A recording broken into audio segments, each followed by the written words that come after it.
to understand how an Indian soldier feels in Kashmir, and if you want to view Kashmir through the eyes of the Indian soldier, there are two things that you need to understand, and understand very clearly.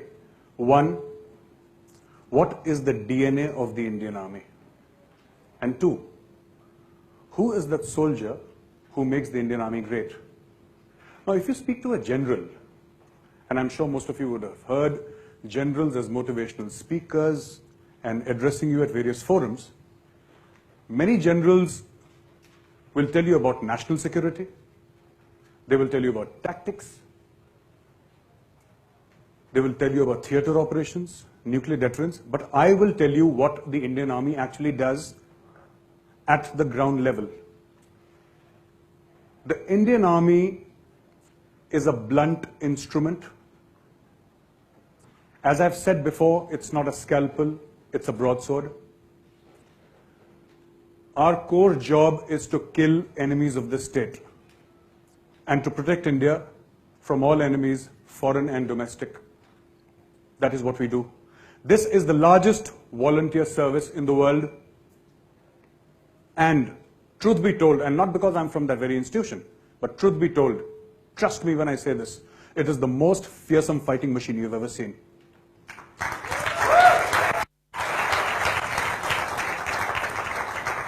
Now the Indian Army soldier. Who's this kid? He's probably your age. If he's an officer, he's probably a graduate or has done graduation through the NDA or has gone through IMA or OTA after graduation. Most probably he comes from a Class B or Class C city.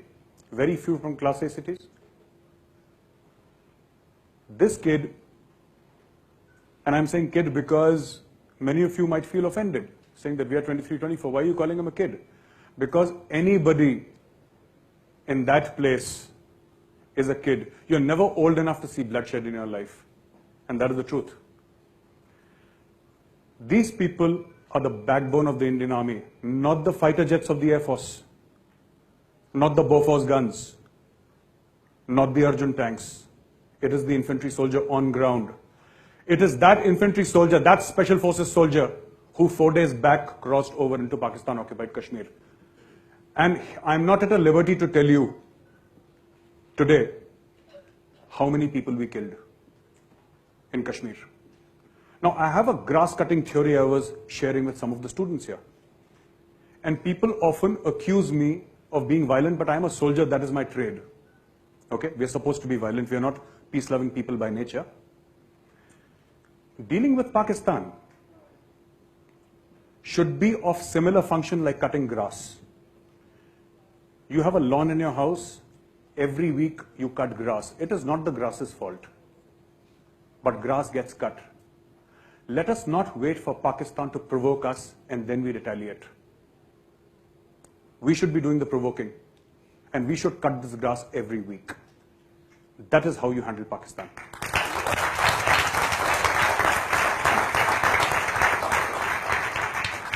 About Kashmir.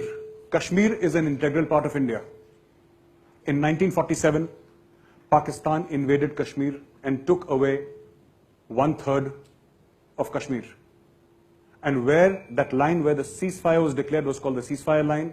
And after 16th December 1971, that ceasefire line was redesignated as the line of control. The line of control is the single most dangerous place on this planet.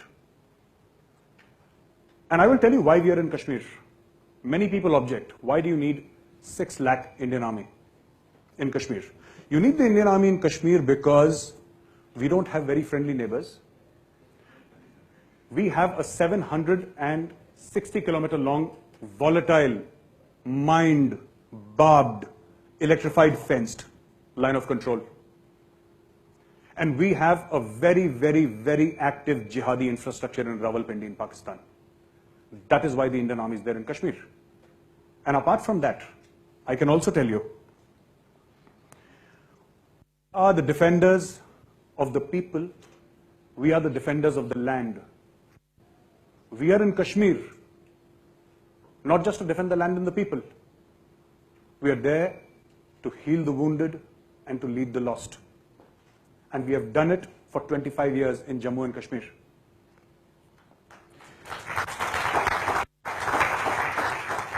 There would be a couple of things bothering you about Kashmir. You would have heard a lot of stuff on social media, right?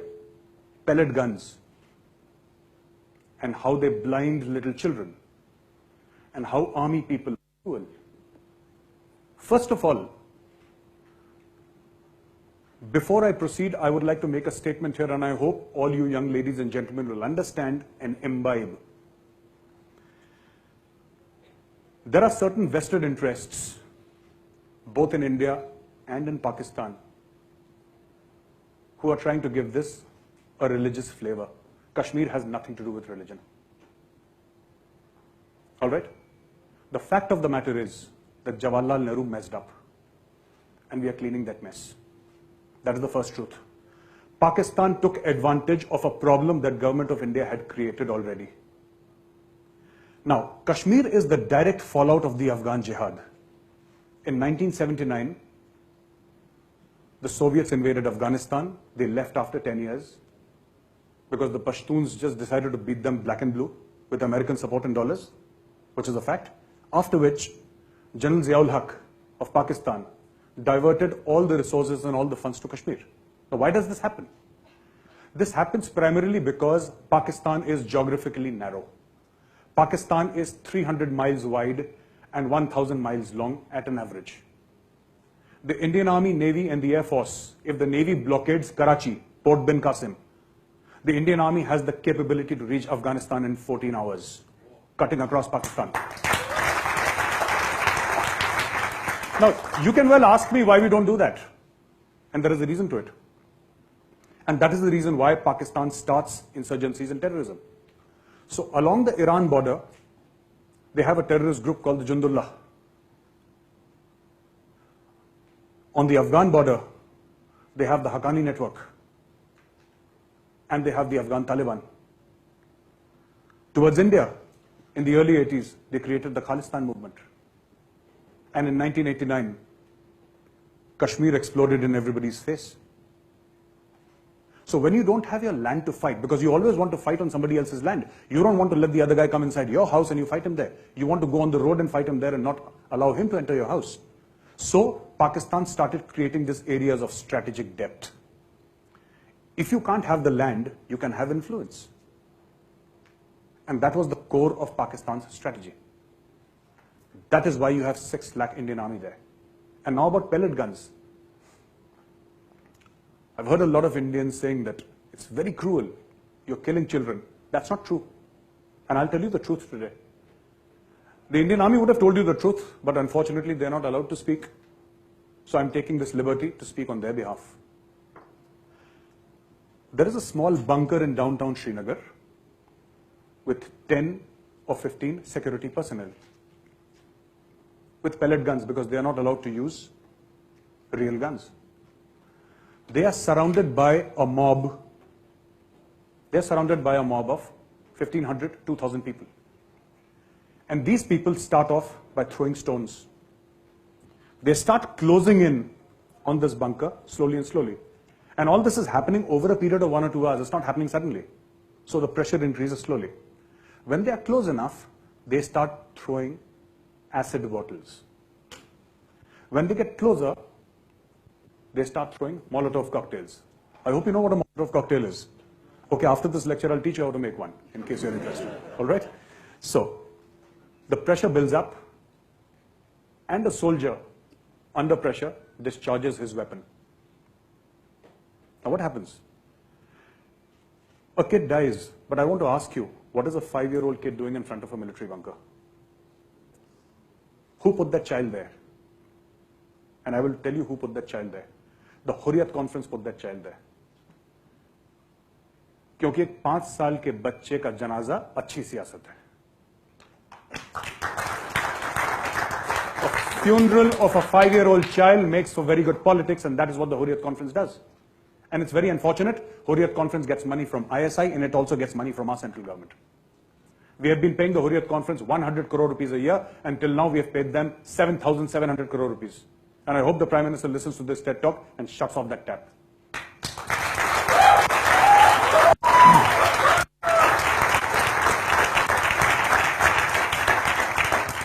For the past 15 days, I don't think you have heard any story about stone pelting in Kashmir.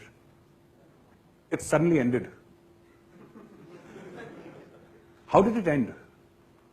Because southern Kashmir was handed over to the Indian Army. And the Indian Army, I will not get into the details here, but people know that they mean business and they don't carry pellet guns. And the Indian Army said that if one rock is thrown, there will be consequences. South Kashmir is peaceful. And South Kashmir is the place where 65 out of the 75 killed were from South Kashmir. And today South Kashmir is peaceful.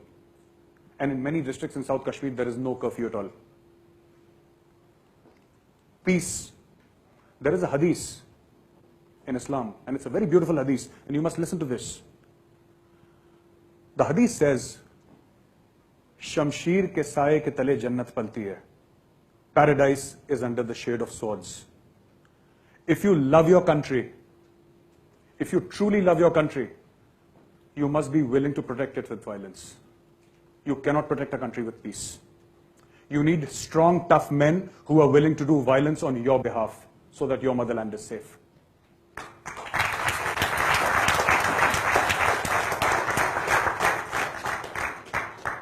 Also of importance here is to note, and I say this with a great deal of conviction because I was part of that great institution once, that the Indian Army is not just a powerful army. All armies are powerful. By the very function of carrying a gun, you become powerful. But the Indian Army is not just a powerful army. It's also a moral army. We are victorious not because we are strong. We are victorious because we are right. And that is the key.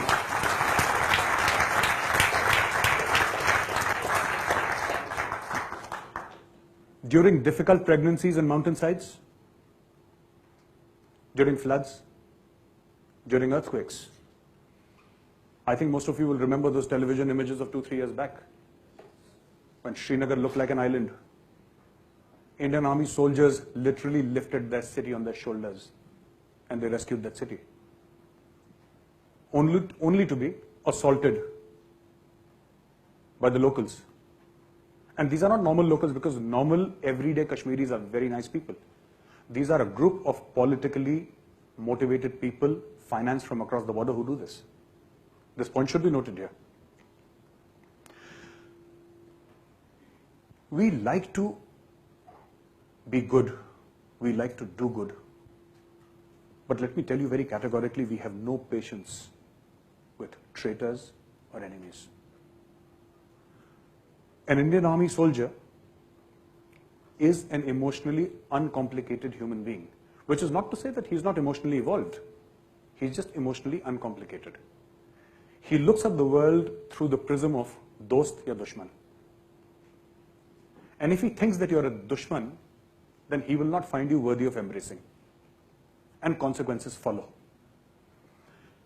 We have a lot of people, and I'm sorry if I'm offending anybody here, we have a lot of people from the left, the so-called liberal intelligentsia of this country, who say that why is the army there in Kashmir?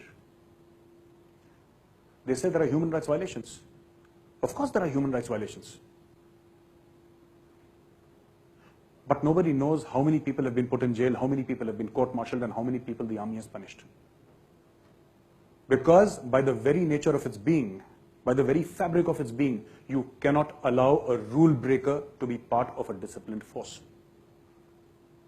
And that is true. But we don't publicize it because it causes damage to the morale of the armed forces. But the fact of the matter is, army takes very swift action. And it's not like our courts where a case goes on for 20 years. Army court martials 1 week, 2 weeks, 3 weeks, done, finished. Sentence handed over, person court-martialed, put in jail. Or sentence carried out, or whatever the sentence is. A word about the surgical strike. You would have heard, or you would have had a media overdose about the surgical strike which happened. Surgical strikes have been happening for a very long time. This was not the first surgical strike. What was different about the surgical strike? First of all, no strike was done at such a magnitude.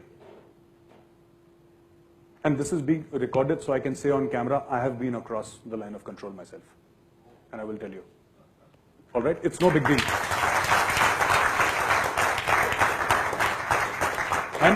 And I did not go because I was very brave. I just went because somebody made a joke, sir, passport or visa to chahiye nahi, chalo chal padte hain, dekh kar aate hain. So we just went. We didn't do anything there.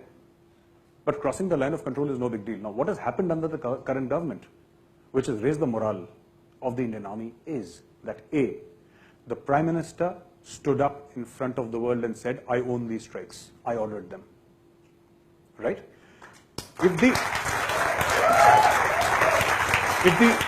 If the army was earlier crossing the line of control, people would do it at their own initiative, knowing fully well that the government would take disciplinary action on them if they were caught. But the army revolves around this very old and ancient concept of izzat, of face. So if people from the Dogra regiment and people from the Bihar regiment are killed, then vengeance must follow. And it follows, always. That is the code on which the army lives. And that is what happened during the surgical strikes. We went, we hit Pakistan hard. Khwaja Asif, the defense minister, who till 24 hours before the strike was threatening nuclear war. Where is Khwaja Asif now? Where is Prime Minister Nawaz Sharif now? Where are all the Pakistanis who used to say that there will be nuclear missiles raining on New Delhi? Where are they now? They are shocked. They don't know what has hit them. Because Para-Commando Special Forces went and they hammered them inside the country so badly that they did not know which side was north. They lost their compass bearings.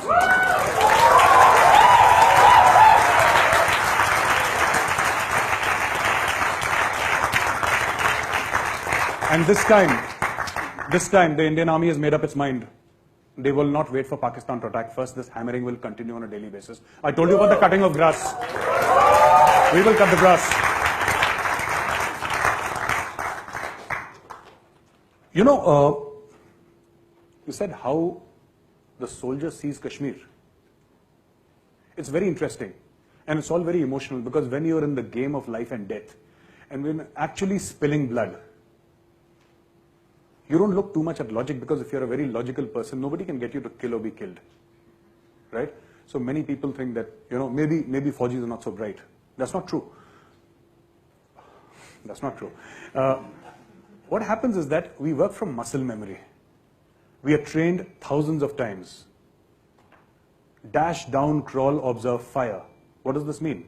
This means that when you're attacked, you dash down, crawl, observe, and fire back.